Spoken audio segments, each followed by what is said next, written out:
அனைவருக்கும் வணக்கம்மா. இன்னைக்கு நம்ம ஒரு நல்ல பதிவு தான் பார்க்க போகிறோம்.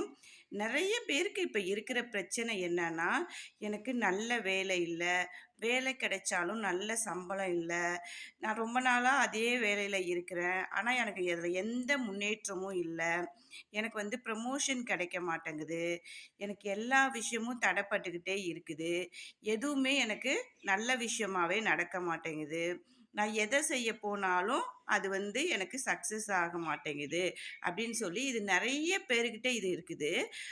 அதுக்காக தான் இந்த வழிபாடு செய்ய போகிறோம். இது பரிகாரம் கிடையாது, வழிபாடு தான். நீங்கள் பார்த்தாவே உங்களுக்கு தெரியும். அருகம்புல் எடுத்து வச்சுருக்கேன், அது போக செம்பருத்தி பூ வச்சுருக்கேன். அருகம்புல்னாவே நம்ம எல்லாருக்குமே தெரியும் எந்த கடவுளுக்கு உகந்தது அப்படின்னா பிள்ளையாருக்கு உகந்தது. நம்ம இதை என்ன பண்ணால் ரொம்ப எளிமையான பரிகாரம் தான். பரிகாரம்னு சொல்கிறத விட வழிபாடுனே நம்ம சொல்லிக்கலாம். இது என்ன பண்ண போகிறோம் அப்படின்னா, உங்களால் முடிஞ்சால் அரச மரத்திட்ட இருக்கிற பிள்ளையாருக்கு செஞ்சிங்கன்னா ரொம்பவே விசேஷம். இல்லைம்மா எங்களால் அரச மரத்திட்ட இருக்க பிள்ளையாரெல்லாம் கண்டுபிடிச்சி போக முடியாதுமா அப்படின்னு சொல்கிறவங்களுக்கு ஒன்றுமே கவலைப்படாதீங்க. நம்ம எங்கேருந்து கடவுளை நினச்சி நம்ம வழிபட்டாலும் கடவுளுக்கு நம்மளுடைய பிரார்த்தனையை கண்டிப்பாக நிறைவேற்றுவாங்க.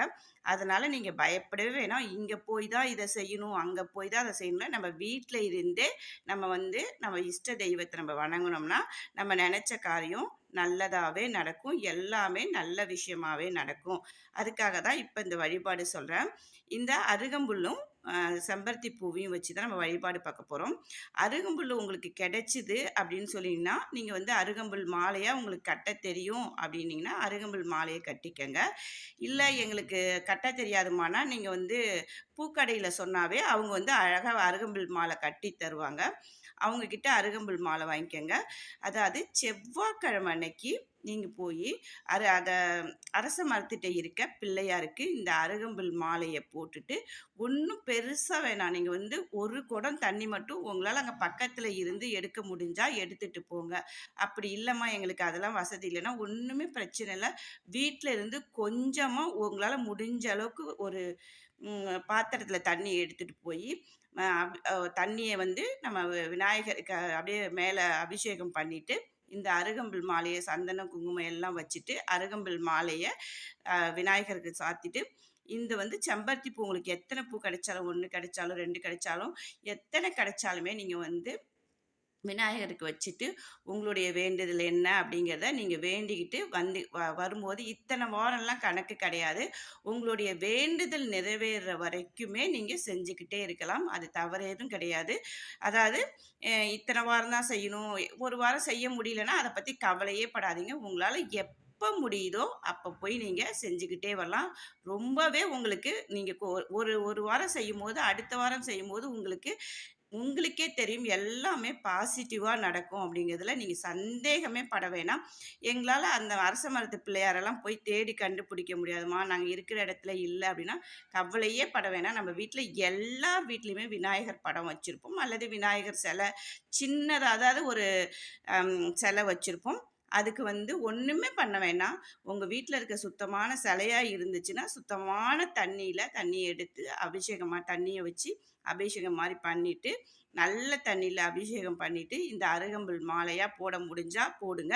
அப்படின்னா ஒரே ஒரு அருகம்புல் வச்சா கூட அவ்வளோ விசேஷங்க நம்ம விநாயகருக்கு. அதனால் அதை கூட நீங்கள் வைக்கலாம். வச்சுட்டு நீங்கள் உங்களுடைய வேண்டுதல் என்ன வேணாலும் நீங்கள் வேண்டலாம். இது கண்டிப்பாக நடக்கும். எப்பயுமே நான் மறுபடியும் என்னுடைய பதிவில் நான் சொல்கிறது ஒன்று தாங்க, நம்ம செய்கிறப்ப இந்த விஷயம் நடக்கும் நடக்காது அப்படின்னு நீங்கள் நடக்குமா நடக்காதான்னு சந்தேகத்தோடு எந்த விஷயத்தை நம்ம செஞ்சாலுமே அது நமக்கு சக்ஸஸ் ஆகாதுங்க.